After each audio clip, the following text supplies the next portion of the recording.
काम चलता रहा, लेकिन अल्टीमेटली पत्नी आई हैं और पत्नी के आने से मेरे ख्याल से उनका इन्वॉल्वमेंट पिछली बार जितना ही होगा उससे कम नहीं होगा, पर्सनल लेवल पे भी और पॉलिटिकल जवाबदेही के लेवल पे। निशंक कैसा चुनाव लड़ रहे हैं, कितनी चुनौती पेश कर रहे हैं? निशंक बहुत ही कुशल लड़ाई लड़ने वाले हैं और पिछली दफे आपने देखा कि उनको ये बदनाम करके भी बीजेपी ने बाहर किया, तो पूरा कुंभ घोटाले में उनका नाम आ गया। बावजूद ये हुआ कि जो सबसे ईमानदार मुख्यमंत्री हैं वो हार गए और निशंक चुनाव जीत के आ गए। उनको नया इलाका दिया गया, उस इलाके में भी पहले ये कहा जाता रहा कि इस जगह से उनको जीतने में दिक्कत होगी, लेकिन वहां भी बड़े मजे से। पर अरविंद जी, पौड़ी गढ़वाल में भुवन चंद कंडूरी बहुत कड़ी चुनौती दे रहे हैं और कह रहे हैं 20 साबित हो रहे हैं वो हरक सिंह रावत पर। नहीं, भुवन चंद खंडूरी का कद या उनकी पर्सनालिटी वो अपने आप में उत्तराखंड के सभी नेताओं में काफी सीरियस, ईमानदार, मजबूत उस तरह की है, तो वो कहीं भारी पड़ते हैं। अब वो कैसे विधानसभा चुनाव हार गए, बीजेपी के लोगों ने दांव चला, गलत कंस्टिट्यूंसी का चुनाव हो गया, क्या कुछ हुआ ये अभी भी सबको संदेह है, लेकिन फैक्ट यही है कि उनको बदला गया था। अरविंद मोहन के साथ हमारी बातचीत का सिलसिला आगे भी जारी रहेगा। हर दिन की तरह आज भी प्रोग्राम का समापन होगा जोगी के जुमले से। झूठ बोलते हैं कि उनके लिए सियासत पूजा है। और प्रोग्राम का आगाज होगा सियासी नेपथ्य की चुप आहटों की बदकहियों से, जिसे जुबा देने की कोशिश करते हैं हम चुनावी चटपट में।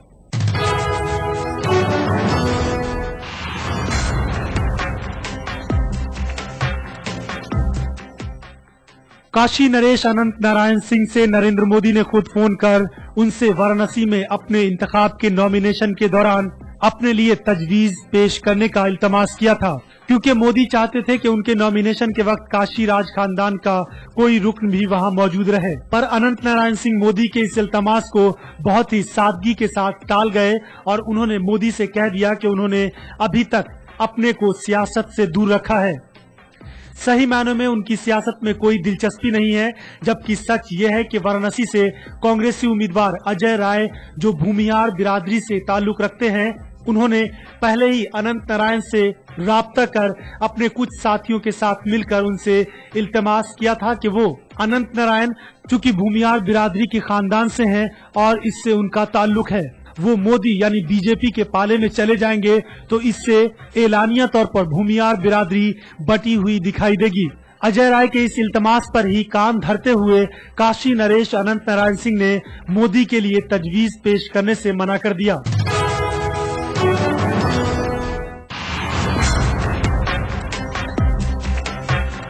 फैजाबाद से जब बीजेपी के असेंबली इंतखाब हार चुके लल्लू सिंह को अपना उम्मीदवार बनाने का ऐलान किया तो इस बात से विनय कटियार इतने नाराज हुए कि वो सेंट्रल इलेक्शन कमेटी की मीटिंग बीच में छोड़कर उठकर चले गए।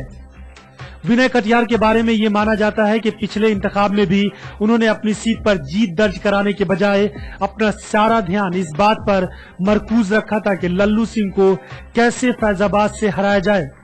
नतीजतन लल्लू सिंह तो हारे ही, कटियार भी अपनी सीट नहीं बचा पाए। पर इस बार पार्टी की जानिब से वजीर आजम महोदय के उम्मीदवार नरेंद्र मोदी ने अयोध्या, काशी और मथुरा की सीटों को लेकर अपनी अव्वलियत जाहिर कर दी है। यहाँ तक कि लल्लू सिंह को जीत दिलाने के लिए न सिर्फ टीम मोदी अयोध्या यानी फैजाबाद में डटी है, बल्कि संघ खुद फैजाबाद के पूरे इंतखाब को मॉनिटर कर रहा है। और पार्टी वैसे लीडरान पर खास तौर पर नजर रख रही है जो पार्टी मुखालिफ सरगर्मियों को हवा दे रहे हों। मौके की नजाकत को भांपते हुए कटियार भी अब एक अच्छे बच्चे की तरह पेश आ रहे हैं, यहाँ तक कि वो लल्लू सिंह के नॉमिनेशन के वक्त भी उनके साथ दिखे थे। मेरे सतरंगी सपने गांव से लेकर शहर तक बिखरे हुए थे और मुझसे आंखें मिलाकर पूछ रहे थे, टूटने का कोई दर्द भी होता है? आइए हरिद्वार के लोगों के इसी दर्द को जुबां देने की कोशिश करते हैं आज की अपनी चुनावी यात्रा में। उत्तराखंड की हरिद्वार संसदीय क्षेत्र शहरी और ग्रामीण क्षेत्र है। हिंदुओं की आस्था की पावन धार्मिक नगरी हरिद्वार अनेक बुनियादी समस्याओं से जूझ रहा है। अंतर्राष्ट्रीय ख्याति प्राप्त होने के बावजूद जनपद में सड़कों के नाम पर करोड़ों रुपए खर्च हुए, लेकिन आज तक यहाँ की सड़कें गड्ढों में हैं। पेयजल, शिक्षा, बिजली और बेरोजगारी यहाँ के प्रमुख चुनावी मुद्दे हैं। महंगाई भी एक प्रमुख चुनावी मुद्दा है। लक्सर से लेकर देहरादून तक डबल रेलवे लाइन का प्रस्ताव आज तक चुनावी सपना रहा है। पिरान कलियर मुस्लिमों का बड़ा धार्मिक स्थल है, लेकिन यात्रियों को वो सुविधाएं आज तक मयस्सर नहीं हो पा रही। स्वास्थ्य संबंधी सुविधाएं क्षेत्रवासियों के लिए ना के बराबर है। बीमार पड़ने पर मरीज को दिल्ली या चंडीगढ़ ले जाना पड़ता है। कृषि आधारित क्षेत्र है, पर किसान बदहाली में दिन गुजार रहे हैं। ना तो बिजली रहती है, ना ही सफाई की कोई उचित व्यवस्था है। क्षेत्र के ग्रामीण हिस्से विकास की दौड़ में पिछड़ गए लगते हैं। संसद में क्षेत्र का प्रतिनिधित्व हरीश रावत करते हैं। मुख्यमंत्री बनने के बाद कांग्रेस ने उनकी पत्नी रेणुका रावत को यहां से उम्मीदवार बनाया है। सो यहां सूबे के सीएम हरीश रावत की प्रतिष्ठा दांव पर लगी है। सांसद के रूप में ऋषिकेश में एम्स की स्थापना हरीश रावत की बड़ी उपलब्धि गिनी जा सकती है। उद्योगों को दी जाने वाली सब्सिडी की अवधि आगे नहीं बढ़ने से कई कंपनियां अपना प्लांट समेट रही है। भाजपा ने पूर्व मुख्यमंत्री डॉक्टर रमेश पोखरियाल निशंक को हरिद्वार से चुनावी मैदान में उतारा है। पहली महिला डीजीपी होने का गौरव प्राप्त करने वाली कंचन चौधरी भट्टाचार्य आपके टिकट पर मैदान में हैं। बसपा ने मुस्लिम मतदाताओं को देखते हुए हाजी इस्लाम पर दांव लगाया है और सपा ने महिला शक्ति पर भरोसा करते हुए अनीता सैनी को अपना उम्मीदवार बनाया है। सपा प्रत्याशी अनीता सैनी का पार्टी में ही विरोध है। भाजपा से आई हैं, पति पर हत्या का आरोप है। सपा से पहले अजमल नवाज खान को उम्मीदवार बनाया गया था, पर गोली लगने के कारण उनकी पत्नी या बेटे को उम्मीदवार बनाने की बात हुई, पर उन्हें टिकट नहीं मिलने से पार्टी दो गुटों में बंट गई है। हिंदू एकजुट है, मोदी की लहर है, कांग्रेस के साथ भी मुसलमान नहीं जा रहा। यहां भाजपा और कांग्रेस के बीच दिलचस्प मुकाबला दिखता है। नीले आकाश और धुंध की सफेदी के बीच नीले और सफेद सपनों की तलाश जारी रहेगी। हरिद्वार में सच दिखाने की जिद बनी रहेगी। आप बने रहिए हमारे साथ, हम लौट कर आते हैं पल दो पल में। लेकिन हरीश रावत उत्तराखंड के सबसे बड़े खिलाड़ी हैं। कांग्रेस जो है वो अकलियती तबके को, खासतौर से मुसलमानों को सिर्फ 35 टिकट देकर के मैदान में भेजती है। ये उनके साथ नाइंसाफी नहीं है क्या? 35 टिकट ही दिए गए हैं। इससे पहले कांग्रेस इससे ज्यादा भी टिकट दे चुकी है, लेकिन ये 35 में समझता हूँ इससे और ज्यादा होना चाहिए। बीजेपी 5 टिकट देकर के मुसलमानों को मैदान में उतारती है और दावे ये करती है कि नहीं, जो है हम सबके लिए बराबर सोच रखते हैं और हमें किसी से परहेज नहीं। हमारे पास जो भी योग्य कैंडिडेट आए, हमारे यहाँ योग्यता का आदर होता है और हम ये देखते हैं कि हमारे यहाँ अगर क्षमता है तो वो हम उनको चुनाव मैदान में उतारते हैं और हम लोगों ने उतारा। यूपी असेंबली में देखा कि वहाँ पे जो है तकरीबन 68 या 69 असेंबली मेंबर्स हैं, लेकिन उनकी आवाज जो है वो मुद्दों को लेकर ज्यादा वोट थी। मुसलमान तो वोट बैंक नहीं बल्कि वोट चैरिटी ऑर्गेनाइजेशन है जो अपना वोट दान में दे देते हैं और उस दान के बदले उन्हें सिवाय शुक्रिया के और कुछ नहीं मिलता और सिर्फ दुआओं के उनको कुछ कभी हाथ नहीं आता और इसके लिए खुद मुसलमान जिम्मेदार हैं। मुल्क की सियासत में मुस्लिम वोटों की अहमियत देखिए प्रोग्राम हमारे मसाइल जुमा की रात 8 बजे, इतवार दोपहर 2:30 बजे, सिर्फ ईटीवी उर्दू पर।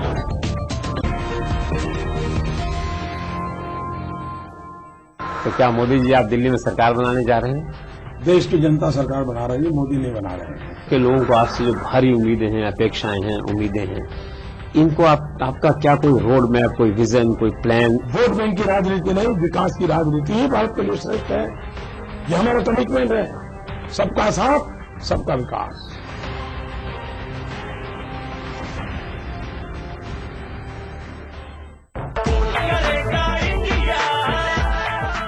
मजे में है ईश्वर सारे, ब्रह्मांड के ज्ञात अज्ञात सहचर, सुख दुख स्वर्ग नरक, उम्मीद और सपने सारे। ब्रेक के बाद आपका स्वागत है 2014 के चुनावी महासमर को एक नया आसमां मुहैया कराने वाले प्रोग्राम वोट करेगा इंडिया में, जो जिद है सच दिखाने की। ब्रेक पर जाने से पहले हम थे हरिद्वार की चुनावी यात्रा पर, आइए उसी कारवा को आगे बढ़ाते हैं।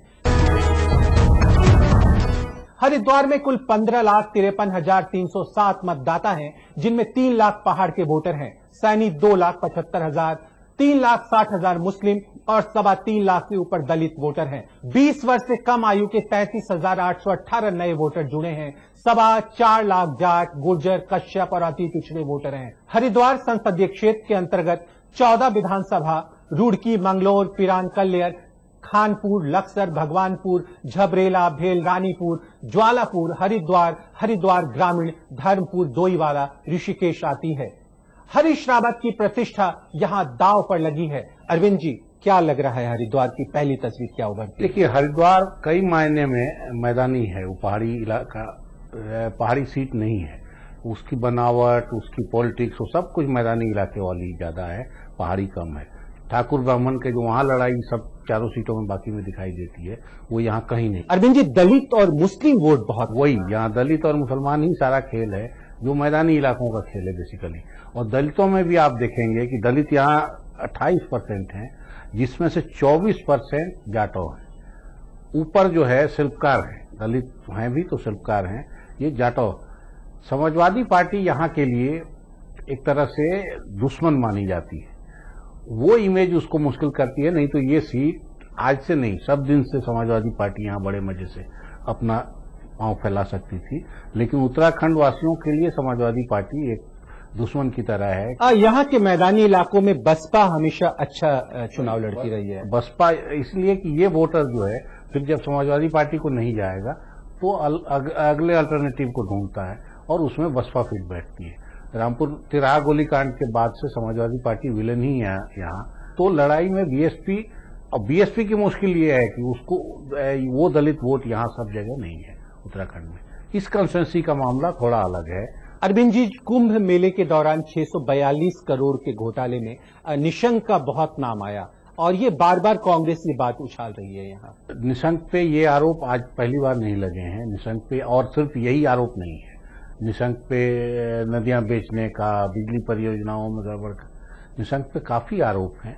इस सब के बावजूद वो जीतते रहे हैं इसलिए कि वो काफी चुनाव लड़ने की इंजीनियरिंग मेरे ख्याल से वो काफी बढ़िया जानते हैं। पर अरविंद जी, बसपा के जो हाजी इस्लाम है उनको इतना फायदा इसलिए नहीं हो पा रहा है कि 22 मुस्लिम उम्मीदवार खड़े हो गए हैं यहाँ से। वही मुसलमानों का ये जो फिरन कोलियर है, ये एक बड़ा भारी सेंटर है, तो उस हिसाब से मुसलमानों की पॉलिटिक्स के लिए भी महत्वपूर्ण है। अरविंद जी, लेकिन भाजपा एक नारा बार बार लगा रही है, बाबा तेरा मिशन अधूरा, नरेंद्र मोदी करेगा पूरा। दलित वोटरों को रिझाने में जुटी है भाजपा यहाँ। दलित वोटरों का कुछ हिस्सा, खासतौर से पश्चिमी उत्तर प्रदेश में ये माना जा रहा है कि बीजेपी को मिला है एक छोटा हिस्सा। अरविंद जी, जो आपकी उम्मीदवार हैं कंचन चौधरी भट्टाचार्य, इनकी जिंदगी पर एक बहुत चर्चित सीरियल उड़ान बन चुका है और काफी पॉपुलर भी हैं। वो पूरे 5 सीटों पे आप पार्टी लड़ रही है, लेकिन कहीं उम्मीदवार उनका दिखाई देगा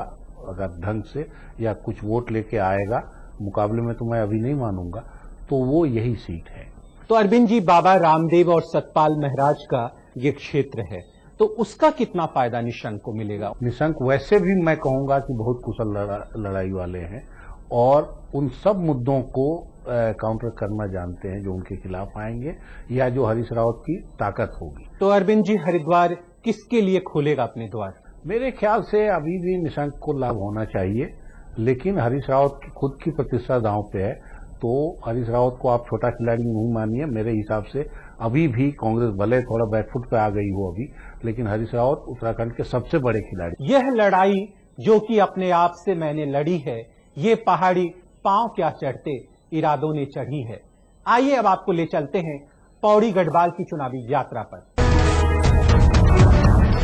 उत्तराखंड का एक प्रमुख संसदीय क्षेत्र पौड़ी गढ़वाल चारों ओर से चमोली, नैनीताल, बिजनौर, हरिद्वार, देहरादून, रुद्रप्रयाग और टिहरी गढ़वाल से घिरा है। 2013 में आई दैवीय आपदा इन चुनाव में यहां एक प्रमुख मुद्दा है। आपदा के बीच 4 धाम यात्रा भी बड़ा चुनावी मुद्दा बन गया है। पेयजल का भीषण संकट, सड़कें खस्ताहाल या ना के बराबर, बेरोजगारी का ऐसा आलम कि तेजी से क्षेत्र से पलायन कर रहे हैं लोग। क्षेत्रवासी नाराज हैं कि प्राकृतिक आपदा के समय ना ही इन जनप्रतिनिधियों ने, ना ही सरकार ने कुछ किया, ना विपक्ष ने। क्षेत्र विकास की बात जो रहा है, आपदाग्रस्त लोगों को अभी तक मुआवजा भी नहीं मिला है। पीड़ित परिवारों को घर देने की घोषणा सरकार ने की थी, पर वो घोषणा बनकर रह गई। 4 धाम यात्रा जिसमें देश भर से यात्री आते हैं, वो शुरू हो चुकी है। बावजूद आपदा के बाद अभी तक सड़कों का निर्माण नहीं हो पाया है। संसदीय क्षेत्र की 70% आबादी ग्रामीण क्षेत्रों में रहती है। जहां ना तो उच्च शिक्षा के लिए शिक्षण संस्थानें हैं, ना ही स्कूल। स्वास्थ्य सुविधाएं स्वयं बीमार हैं। पौड़ी गढ़वाल संसदीय क्षेत्र के अंतर्गत बद्रीनाथ, केदारनाथ, नरेंद्र नगर, श्रीनगर, कोटद्वार, थराली, रुद्रप्रयाग, यमकेश्वर, चौबट्टा खाल, रामनगर, लैंसडाउन, पौड़ी, देवप्रयाग और कर्णप्रयाग 14 विधानसभाएं आती है। पौड़ी गढ़वाल की हमारी ये चुनावी यात्रा जारी रहेगी। एक छोटे से ब्रेक के बाद सच दिखाने की जिद बनी रहेगी। आप बने रहिए हमारे साथ, हम लौट कर आते हैं पल दो पल में। झूठ बोलते हैं कि उनके लिए सियासत पूजा है, इनसे पूछो कौन सा मुद्दा तुम लोगों से सुलझा है।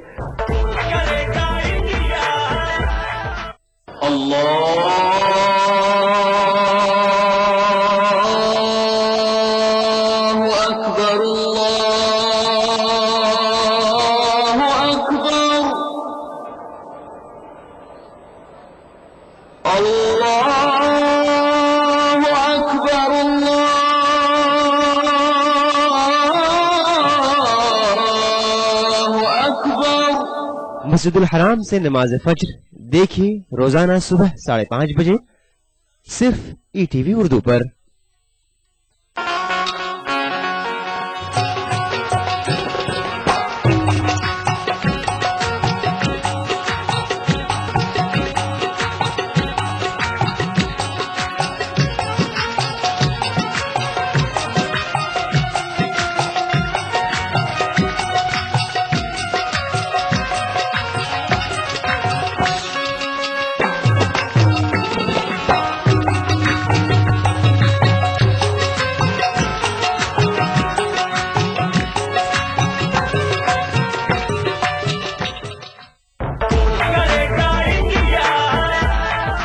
अनिश्चय के इस दौर में सिर्फ बुराइयां भरोसे योग्य हैं। अच्छाइयां या तो अच्छाइयां नहीं रही या फिर हो गई है बाहर चलन से खोटे सिक्कों की तरह। ब्रेक के बाद आपका एक बार फिर से स्वागत है 2014 के चुनावी महासंग्राम को एक नई जुबान देने वाले प्रोग्राम वोट करेगा इंडिया में, जो जिद है सच दिखाने की। ब्रेक पर जाने से पहले हम थे पौड़ी गढ़वाल की चुनावी यात्रा पर। आइए उसी चुनावी यायावरी को आगे बढ़ाते हैं। पौड़ी गढ़वाल में कुल 11 लाख मतदाता हैं, जिनमें से 4 लाख से अधिक पूर्व और वर्तमान फौजी और अर्धसैनिक बलों में कार्यरत लोग हैं। 29,410 नए मतदाता शामिल हुए हैं, जबकि 43,700 सर्विस वोटर हैं। संसद में क्षेत्र का प्रतिनिधित्व कांग्रेस के सतपाल महराज करते थे, जो 21 मार्च को कांग्रेस छोड़ भाजपा में शामिल हो गए। संसद में सतपाल महराज की 86% उपस्थिति रही, 155 डिबेट में हिस्सा लिया और 139 सवाल पूछे। संसद में सतपाल महराज ने उत्तराखंड को इंडस्ट्रियल पैकेज देने की मांग और राजाजी नेशनल पार्क में गुर्जरों के साथ उत्पीड़न के मुद्दे को भी जोर शोर से उठाया। लेकिन पिछले चुनाव में सतपाल महराज ने कुआउनी और गढ़वाल को संवैधानिक भाषा का दर्जा दिलाने का वायदा किया था। क्षेत्र में पेयजल की सुविधा मुहैया कराने का वायदा किया था, जिसे वो पूरा नहीं कर पाए, जिससे क्षेत्रवासियों में खासी नाराजगी है। आपदा के समय भी सतपाल महराज ने क्षेत्रवासियों के लिए कोई उल्लेखनीय कार्य नहीं किए। चुनाव से एन पूर्व भाजपा में शामिल होने से भी कांग्रेस को तगड़ा झटका लगा है। कांग्रेस ने रुद्रप्रयाग से विधायक और मंत्री हरक सिंह रावत को चुनावी मैदान में उतारा है। भाजपा ने 2 बार मुख्यमंत्री रहे और सेवानिवृत्त मेजर जनरल बीसी खंडूरी पर दांव आजमाया है। खंडूरी की ईमानदारी और कड़क प्रशासन की छवि कांग्रेस प्रत्याशी पर भारी पड़ रही है। क्षेत्रवासियों का कहना है कि जिन बुनियादी सुविधाओं की मांग आम आदमी कर रहा है, खंडूरी से पूरा करने का मादा रखते हैं। आम आदमी पार्टी से राकेश सिंह उम्मीदवार हैं, पर वो अकेले ही अपने प्रचार में जुटे हैं। क्षेत्र में 60% ठाकुर, 25% ब्राह्मण और अन्य 15% मतदाता हैं। मोदी लहर का असर यहां देखा जा सकता है। भाजपा ने पहले तय किया था बिंजी की उम्र-दराज नेताओं को टिकट नहीं मिलेगा, पर खंडूरी की इमेज को देखते हुए यहाँ टिकट दिया गया। खंडूरी फौजियों की उपस्थिति इस कंस्टिट्यूंसी को स्पेशल बनाती है और ये दोनों चीजें उनको सूट करती हैं। पिछली बार भी सतपाल महाराज के खिलाफ टीपीएस रावत को, जो पार्टी में नहीं थे, आखिरी समय एकदम पार्टी में आए थे, उनको लड़ाया गया और उन्होंने बहुत बढ़िया फाइट दी थी। लेकिन सतपाल महाराज के पास कई तरह के हथियार हैं, धर्म कर्म से लेके बिरादरी और इन सब को जोड़ के उन्होंने रावत को हरा दिया था। पर हरक सिंह रावत को यहाँ कांग्रेस का ही सपोर्ट नहीं मिल पा रहा। हरीश रावत खेमा बिल्कुल उनकी मदद नहीं कर रहा। ये कई तरह की राइवलरी है और कई तरह की राइवलरी रही है और हरक सिंह रावत भी पर्याप्त अपने अलग अलग कारणों से चर्चा में रहे हैं, लेकिन यहाँ लड़ने का उनका अपना फैसला मेरे ख्याल नहीं है। ये उनको लड़ाया गया जबरन कि आप यहाँ लड़िए, और जो कांग्रेस की टिकट का बाकी जगह हाल हम देखते हैं, लगता है कि स्मूथ फैसला हुआ है, वो यहाँ आके लगता है कि असल में कांग्रेस में क्या चल रहा है। और हरक सिंह रावत से रुद्रप्रयागवासी नाराज भी हैं कि उन्होंने आपदा के समय कोई कार्य नहीं किया। यहाँ केदारनाथ जाने वालों में सबसे पहले लोगों में वो थे, उस अभियान में तो मेरे ख्याल सबसे पहले वही पहुंचे थे, लेकिन वो सब काम कुल मिला के क्या हुआ ये हम सब ने देखा और उसकी कीमत चीफ मिनिस्टर को भी देनी पड़ी। तो वो नाराजगी लोगों की होगी, और जितनी बड़ी आपदा थी उसमें सामान्य ढंग से भी कोई काम तो अरविंद जी, आपको लगता है सतपाल महाराज का कांग्रेस छोड़ना कुमाऊं और गढ़वाल की लड़ाई तो नहीं थी कहीं? कुमाऊं को बहुत प्राथमिकता देते रहे हैं हरीश रावत। हाँ, निश्चित रूप से देते रहे हैं, और ये लड़ाई मुझे लग रहा है कि यहाँ इतना एक तरफा लड़ाई पूरे उत्तराखंड में कहीं नहीं है। और ये लड़ाई माने खंडूरी की पर्सनालिटी से भी, फौज की वजह से भी, एक ही चीज हरक सिंह रावत के पक्ष में है, अगर वो कहीं वो दांव चला उन्होंने, वो ये है कि यहाँ ठाकुर वोटर काफी आधे से ज्यादा हैं और ब्राह्मण वोटर कम है। तो खंडूरी और अपने में अगर वो ये इमेज बनाने में या ये पहचान जोड़ने में सफल होते हैं तो फिर मुझे लगता है कि वो किसी तरह से लड़ाई में आ सकते हैं, बाकी लड़ाई की कोई गुंजाइश। तो पौड़ी गढ़वाल की आखिरी निर्णायक मेरे ख्याल से खंडूरी को काफी सुविधा है, यहाँ अभी बहुत आरामदेह पोजीशन में है और कोई बड़ी आफत नहीं आई तो उनको चुनाव जीत जाना चाहिए आसानी से। अब हम आज के प्रोग्राम के आखिरी लम्हों में आ पहुंचे हैं। यह वक्त होता है आपको जोगी के जुमलों से रूबरू कराने का। झूठ बोलते हैं कि उनके लिए सियासत पूजा है, झूठ बोलते हैं कि उनके लिए सियासत पूजा है। इनसे पूछो कौन सा मुद्दा तुम लोगों से सुलझा है। ना विकास की बात हो रही ना उन्नति की चर्चा है, ना विकास की बात हो रही ना उन्नति की चर्चा है। हर प्रत्याशी वोट की खातिर जाति पाति में उलझा है, हर प्रत्याशी वोट की खातिर जाति पाति में उलझा है। आज के लिए बस इतना ही। आपको हमारा ये प्रोग्राम कैसा लग रहा है, आप अपनी राय से हमें वाकिफ करा सकते हैं। अब मुलाकात होगी कल इसी वक्त इसी प्रोग्राम में इसी चैनल पर सच दिखाने की इसी जिद के साथ। तब तक के लिए मैं 3D भ्रमण अपने साथी चुनाव विशेषज्ञ अरविंद मोहन और NTI मीडिया की पूरी टीम के साथ आपसे अनुमति चाहता हूं। नमस्कार, शुभ संध्या। आज हम आ पहुंचे हैं बिहार। आज हम ले चलेंगे आपको हाजीपुर और सारण संसदीय सीटों की चुनावी यात्रा पर। वोट करेगा इंडिया, आगे बढ़ेगा इंडिया, वोट करेगा इंडिया, आगे बढ़ेगा इंडिया, वोट करेगा इंडिया, इंडिया आगे बढ़ेगा इंडिया, वोट करेगा इंडिया, आगे बढ़ेगा इंडिया, वोट करेगा इंडिया, आगे बढ़ेगा इंडिया। ये जिद है सच को दिखाने की, ए इंडिया तुझको आजमाने की, वोट ताकत है ये बताने की, खुद अपनी हस्ती बनाने की। वोट करेगा इंडिया, आगे बढ़ेगा इंडिया, वोट करेगा इंडिया, आगे बढ़ेगा इंडिया।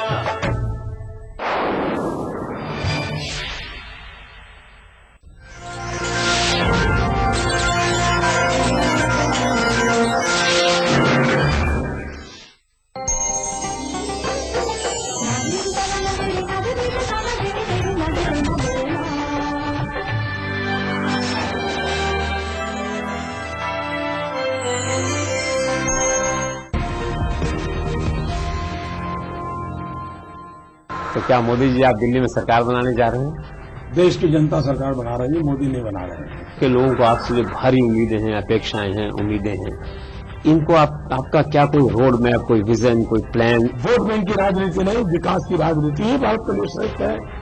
ये हमारा कमिटमेंट है, सबका साथ सबका विकास।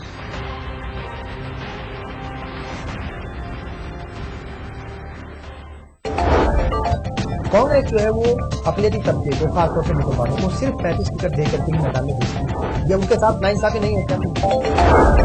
35 टिकट ही दिए गए हैं। इससे पहले कांग्रेस इससे ज्यादा भी टिकट दे चुकी है, लेकिन ये 35 में समझता हूँ इससे और ज्यादा होना चाहिए। बीजेपी 5 टिकट देकर के मुसलमानों को मैदान में उतारती है और दावे ये करती है कि नहीं जो है हम सबके लिए बराबर सोच रखते हैं और हमें किसी से परहेज नहीं। हमारे पास जो भी योग्य कैंडिडेट आए, हमारे यहाँ योग्यता का आदर होता है और हम ये देखते हैं कि हमारे यहाँ अगर क्षमता है तो वो हम उनको चुनाव मैदान में उतारते हैं और हम लोगों ने उतारा। यूपी असेंबली में देखा कि वहाँ पे जो है तकरीबन 68 या 69 असेंबली मेंबर्स हैं, लेकिन उनकी आवाज़ जो है वो मुद्दों को लेकर ज़्यादा नहीं उठती। मुसलमान तो वोट बैंक नहीं बल्कि वोट चैरिटी ऑर्गेनाइजेशन है जो अपना वोट दान में दे देते हैं और उस दान के बदले उन्हें सिवाय शुक्रिया के और कुछ नहीं मिलता और सिर्फ दुआओं के उनको कुछ कभी हाथ नहीं आता और इसके लिए मुसलमान जिम्मेदार हैं। मुल्क की सियासत में मुस्लिम वोटों की अहमियत देखिए प्रोग्राम हमारे मसाइल जुमा की रात 8 बजे, इतवार दोपहर 2:30 बजे, सिर्फ ईटीवी उर्दू पर। उभरते कश्मीर के अनछुए पहलू, नई सोचो फिक्र, मुनफरिद तहजीब और रिवायात जिनसे फूट पड़ते हैं कश्मीरियत के रंग। देखिए कश्मीर एक्सप्रेस पीर की रात 8 बजे और मंगल की शाम 6 बजे, सिर्फ ईटीवी उर्दू पर।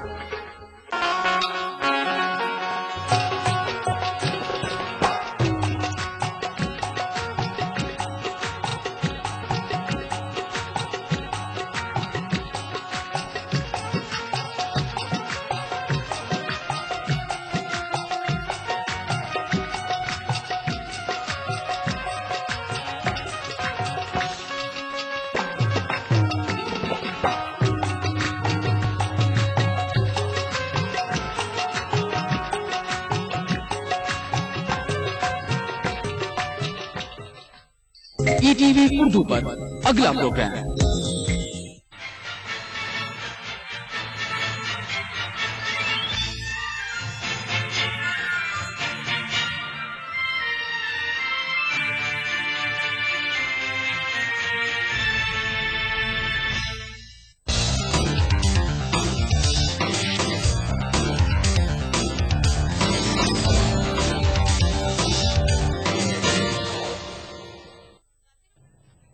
नाज़रीन आदाब, दकीनामे के साथ मैं हूं हिना। सबसे पहले headlines. Chennai central railway station पे बेंगलुरु गुवाहाटी एक्सप्रेस में 2 धमाके में गुंटूर की सॉफ्टवेयर इंजीनियर हलाक, जांच जारी।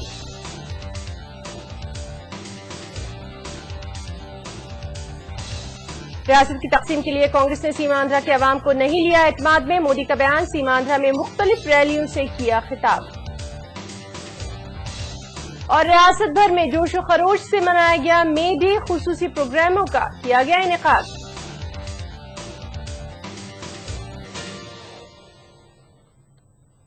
शुरुआत करेंगे आज की अहम खबर के साथ। चेन्नई दोहरे बम धमाका मामले में मरकज ने एनआईए और एनएसजी की टीम को फिलहाल रोके रखा है। उनकी रवानगी का फैसला इल्तवा में है। उधर तमिलनाडु की वज़ीर-ए-आला जयललिता ने सीबीसीआईडी की जांच का हुक्म दे दिया है। चेन्नई पुलिस ने इस बात का दावा किया है कि ये धमाके दहशतगर्दाना कार्रवाई का नतीजा हो सकते हैं। वाज़ेह है कि चेन्नई सेंट्रल रेलवे स्टेशन पर बेंगलुरु गुवाहाटी एक्सप्रेस में 2 धमाके हुए। इन धमाकों में एक खातून की मौत हो गई और 1 दर्जन से ज्यादा मुसाफिर जख्मी हो गए। इस मामले में 2 अफराद को हिरासत में भी ले लिया गया है।